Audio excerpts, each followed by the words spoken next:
بلم باعور حضرت موسیٰ علیہ السلام کے دور کا بہت بڑا عالم تھا۔ اس کے پاس اللہ کا اسم اعظم تھا۔ یہ زمین پر بیٹھ کر عرش کو دیکھ لیتا تھا۔ اس کی ہر دعا قبول ہوتی تھی۔ بلم باعور شام کا رہنے والا تھا اور حضرت موسیٰ علیہ السلام اور بنی اسرائیل کو جب فرعون سے نجات ملی اور قوم بنی اسرائیل بچ کر مصر سے باہر نکلی تو اس کے کچھ عرصہ بعد اللہ نے حضرت موسیٰ علیہ السلام کو شام کی طرف شامیوں کے خلاف جہاد کا حکم دیا۔ حضرت موسیٰ علیہ السلام بنی اسرائیلیوں کو لے کر شام کی طرف روانہ ہوئے۔ اس وقت بلم باعور شام میں رہتا تھا۔ جب شامیوں کو معلوم ہوا کہ حضرت موسیٰ علیہ السلام قوم بنی اسرائیل کو لے کر شام کی طرف آ رہے ہیں تو پریشانی کے عالم میں بلم باعور کے پاس پہنچے اور اس سے کہا، حضرت موسیٰ علیہ السلام بہت بڑا اور ایک طاقتور لشکر لے کر شام پر حملہ آور ہونے والے ہیں اور وہ ہمیں اپنے شہروں سے نکال دیں گے اور ہمیں قتل کر دیں گے اور ہماری زمینیں بنی اسرائیلیوں کے حوالے کر دیں گے۔ تمہارے پاس اسم اعظم ہے، تمہاری ہر دعا قبول ہوتی ہے، اس لیے تم باہر نکلو اور موسیٰ علیہ السلام کے خلاف بد دعا کرو تاکہ وہ اور ان کا لشکر شکست کھا کر واپس چلا جائے۔ یہ سن کر بلم باعور کانپ اٹھا اور کہا، تمہاری ہلاکت ہو، اللہ کی پناہ، میں موسیٰ علیہ السلام کے خلاف بد دعا کروں؟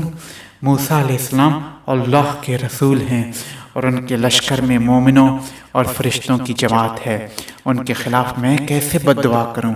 اگر میں بد دعا کروں گا تو میری دنیا اور آخرت دونوں برباد ہو جائیں گی۔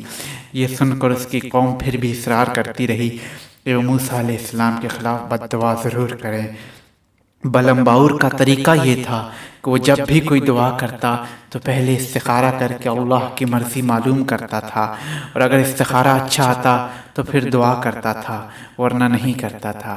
جب شامیوں نے بے حد اصرار کیا تو بلم باعور نے کہا کہ میں استخارہ کروں گا، اگر استخارہ اچھا آیا تو دعا کروں گا۔ پھر اس نے استخارہ کیا اور رات کو خواب میں اسے جواب ملا کہ موسیٰ علیہ السلام اور اس کے لشکر کے خلاف بد دعا مت کرنا۔ اگلی صبح اس نے اپنی قوم کو بتایا کہ میں نے اللہ سے موسیٰ علیہ السلام کے خلاف بد دعا کی اجازت مانگی لیکن اللہ نے منع فرما دیا۔ بلم باعور کا جواب انکار کی صورت میں سن کر اس کی قوم نے اس کے سامنے بہت سے قیمتی ہدیے اور نذرانے پیش کیے۔ اس کی قوم نے کہا، ہے بلم باعور، یہ ہدیے اور نذرانے قبول کرو اور ایک بار پھر موسیٰ علیہ السلام کے خلاف اللہ سے بد دعا کی اجازت مانگو۔ اس کی قوم اس کے سامنے گریہ ازاری کرتی رہی اور اس کی تعریفوں کے پل باندھتی رہی۔ بلم باعور اتنے زیادہ ہدیے اور نذرانے اور اپنی تعریفیں سن کر لالچ میں آ گیا اور قوم سے کہا کہ وہ ایک مرتبہ پھر اپنے رب سے موسیٰ علیہ السلام کے خلاف بد دعا کی اجازت مانگے گا۔ بلم باعور نے ایک مرتبہ پھر استخارہ کیا اور رات کو سو گیا، لیکن اس دفعہ اسے خواب میں کوئی جواب نہیں ملا۔ اس نے اپنی قوم سے کہا کہ اس دفعہ مجھے کوئی جواب نہیں ملا تو شامیوں نے کہا کہ اگر اللہ کو موسیٰ علیہ السلام کے خلاف تمہیں بد دعا کرنے سے منع کرنا ہوتا تو تمہیں اس دفعہ بھی منع کر دیتا۔ اس کا مطلب ہے اس دفعہ تمہیں منع نہیں کیا گیا، اس لیے اب تم باہر نکلو اور موسیٰ علیہ السلام کے خلاف بد دعا کرو تاکہ انہیں شکست ہو۔ لالچ کی وجہ سے بلم باعور اپنے گدھے پر سوار ہو کر بد دعا کرنے کے لیے نکل پڑا۔ راستے میں بار بار اس کا گدھا رک کر پیچھے کی طرف بھاگ جاتا لیکن یہ اسے مار مار کر آگے بڑھاتا رہا، اور پھر اچانک اللہ نے گدھے کو بولنے کی طاقت عطا فرمائی اور گدھے نے کہا، افسوس تجھ پر اے بلم باعور، تم کہاں اور کس طرف جا رہے ہو؟ میرے سامنے فرشتے ہیں جو میرا راستہ روک رہے ہیں، اے بلم تیرا برا ہو۔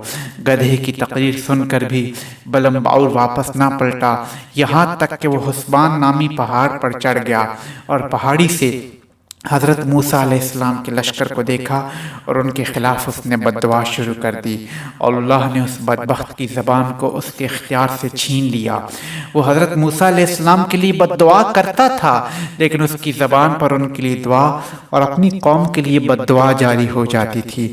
یہ دیکھ کر شامیوں نے اسے ٹوکا کہ اے بلعم، تم الٹی بد دعا کیوں کر رہے ہو؟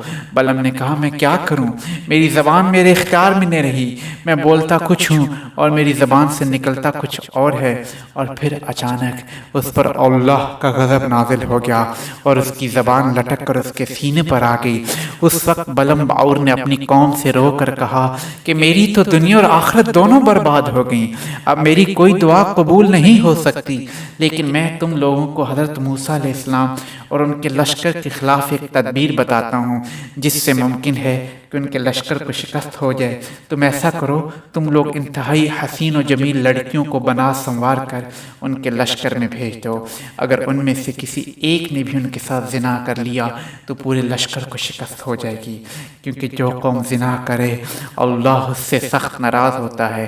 چنانچہ بلعم باور کی قوم نے بہت سی خوبصورت لڑکیوں کو سجا کر بنی اسرائیل کے لشکر میں بھیج دیا، اور پھر بنی اسرائیل کے ایک سردار کے قریب سے اچانک ایک خوبصورت لڑکی گزری تو اس کے حسن و جمال پر عاشق ہو گیا، اور حضرت موسیٰ علیہ السلام کے منع کرنے کے باوجود اس سردار نے اس لڑکی سے زنا کیا۔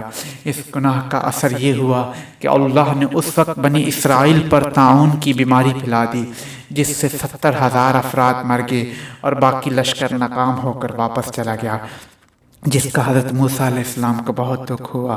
بلعم باور کی زبان آخری سانس تک اس کے سینے پر لٹکتی رہی اور وہ اسی حالت میں مر گیا۔ امید کرتا ہوں آپ کو ہماری آج کی ویڈیو بہت اچھی لگی ہوگی۔ بہت جلد ایک اور ویڈیو لے کر حاضر ہوں گا۔ اللہ حافظ۔